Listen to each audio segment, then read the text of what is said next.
राहुल की रणनीति से बीजेपी में बौखलाहट।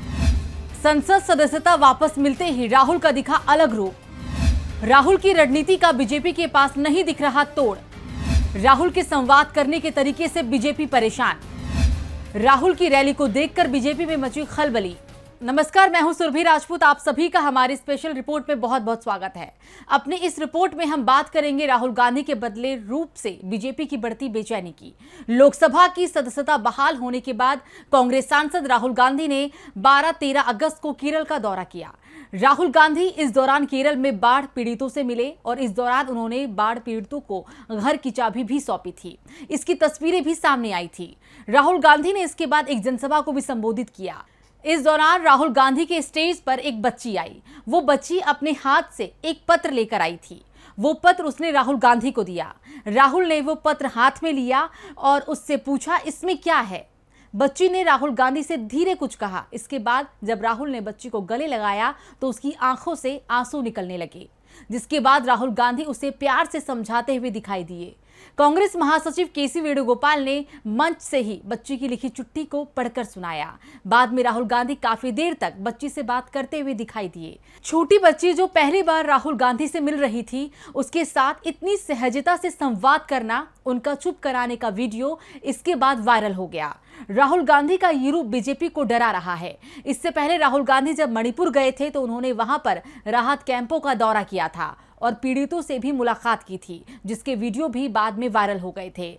राहुल ने मणिपुर की घटना का जिक्र लोकसभा में भी किया था, जिससे बीजेपी की परेशानी बढ़ती दिख रही है।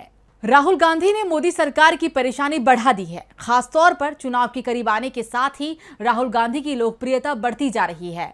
हाल ही में कांग्रेस ने सोशल मीडिया पर डाटा जारी कर यह बताया था कि राहुल आज की तारीख में पीएम मोदी से भी ज्यादा लोकप्रिय हो चुके हैं।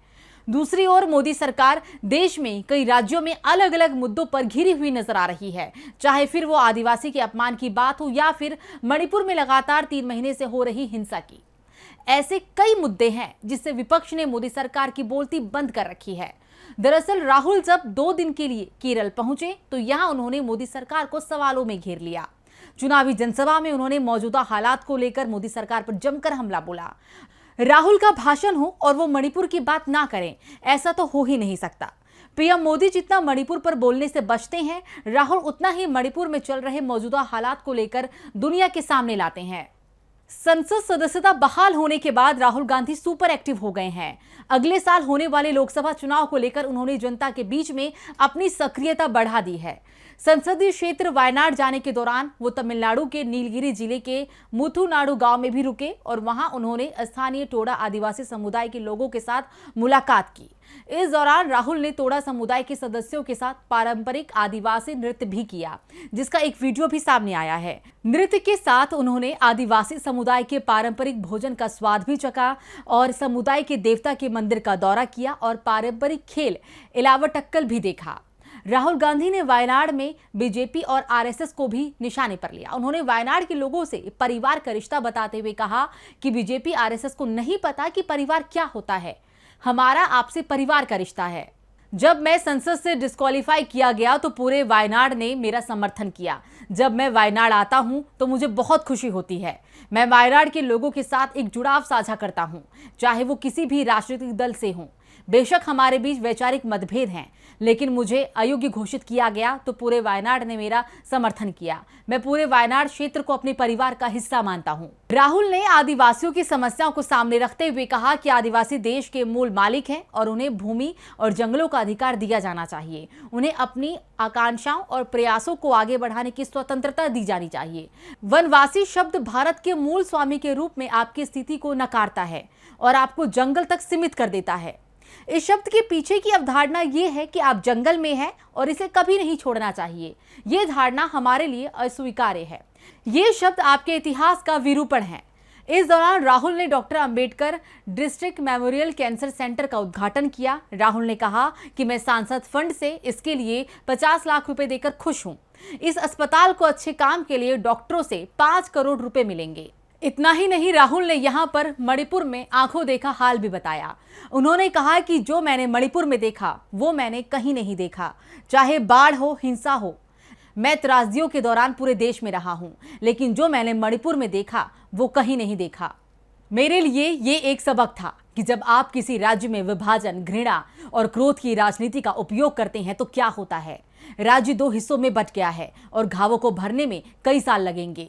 ये एक विशेष प्रकार की राजनीति का प्रत्यक्ष परिणाम है।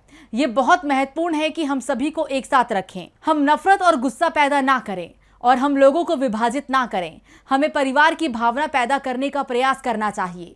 भारतीय होने के नाते प्यार और स्नेह फैलाना हमारी जिम्मेदारी है। इसके अतिरिक्त ये हमारा कर्तव्य है कि हम मणिपुर को ठीक करने में मदद करें और ये सुनिश्चित करें कि ये नई अप्रिय प्रकार की राजनीति ना फैले। राहुल ने बीजेपी के आदिवासी प्रेम पर भी सवाल उठाए हैं। आपको याद दिला दें कि मध्य प्रदेश के सीधी जिले में आदिवासी युवक पर बीजेपी कार्यकर्ता ने पेशाब किया था, जिसके बाद सीएम शिवराज ने आदिवासी युवक के पैर धोए, आरती उतारी और घटना को लेकर डैमेज कंट्रोल करने की कोशिश भी की थी। राहुल गांधी ने मोदी सरकार पर निशाना साधते हुए कहा कि हमारे आदिवासी भाई बहन इस देश के मूल मालिक हैं और इसका तात्पर्य यह भी है कि इस देश के मूल मालिकों को जमीन, जंगल और अधिकार दिया जाना चाहिए और जो वे चाहते हैं उन्हें करने की अनुमति भी दी जानी चाहिए। आपको प्रतिबंधित और वर्गीकृत नहीं किया जाना चाहिए। पूरा ग्रह आपके लिए खुला होना चाहिए। हम कहते हैं कि आदिवासी और दूसरा पक्ष कहता है वनवासी, और वनवासी शब्द के पीछे एक विकृत तर्क है। वनवासी शब्द इस बात से इनकार करता है कि आप भारत के मूल मालिक हैं और ये आपको जंगल तक ही सीमित रखता है। वनवासी शब्द के पीछे भावना ये है कि आप जंगल में हैं और आपको कभी जंगल नहीं छोड़ना चाहिए और ये हमें कतई स्वीकार नहीं है। दरअसल 9 अगस्त को राजस्थान के बांसवाड़ा में राहुल गांधी पहले भी कह चुके हैं कि आदिवासी इस देश के पहले निवासी थे। आदिवासी पहले पूरे भारत में रहते थे, लेकिन धीरे धीरे उन्हें धकेला गया। हिंदुस्तान के जो असली मालिक थे वो अंग्रेजों की गोली खाकर शहीद हुए। उन्होंने कहा कि बीजेपी ने नया शब्द निकाला है वनवासी। इसका मतलब वो जंगल में रहते हैं। हम आपको आदिवासी कहते हैं, लेकिन बीजेपी कहती है आप आदिवासी नहीं, आप वनवासी हैं। राहुल ने वनवासी शब्द को लेकर बीजेपी के आदिवासियों से भेदभाव को भी उजागर किया था। अब देखना होगा कि बीजेपी इसका क्या जवाब देती है। एक तरफ जहां मणिपुर में अशांति फैली हुई है, लोग अपने घरों को छोड़कर जाने के लिए मजबूर हैं, 170 से भी ज्यादा लोगों की जान जा चुकी है, चर्चों को निशाना बनाया जा रहा है, तो वहीं दूसरी तरफ पीएम मोदी ईसाई धर्मगुरु से मिल रही हैं। पीएम चुनाव को देखते हुए सब कुछ करने को तैयार हैं, लेकिन सिर्फ मणिपुर में लोगों से बात करने के लिए वो तैयार नहीं है। आपको बता दें कि केरल दौरे के दौरान राहुल ने मणिपुर के बारे में बोलते हुए बीजेपी और आरएसएस पर भी निशाना साधा था। तो चलिए अब हम आपको ग्राफिक्स के जरिए बताते हैं कि राहुल ने क्या कुछ कहा था। मैं पिछले कुछ महीने से थोड़ा परेशान हूं। मैं जहां भी जाता हूं थोड़ी सी अशांति अपने साथ लेकर चलता हूं। कुछ समय पहले मैं मणिपुर गया था। मैंने अपनी आंखों से देखा कि क्या हुआ है और मणिपुर के लोगों के साथ क्या किया गया है। अपने 19 साल के राजनीतिक अनुभव में मैंने कभी वो अनुभव नहीं देखा जो मैंने मणिपुर में देखा। ये ऐसा था कि जैसे एक व्यक्ति को 2 टुकड़ों में तोड़ दिया गया हो, जैसे किसी ने संघ के एक पूरे राज्य को फाड़ दिया हो। तो आज के हमारे इस स्पेशल रिपोर्ट में मेरे साथ इतना ही। हमारा ये वीडियो आपको कैसा लगा कमेंट सेक्शन में जरूर बताइएगा और हमारे इस वीडियो को लाइक, शेयर और सब्सक्राइब करना हमारे चैनल को मत भूलिएगा। नमस्कार।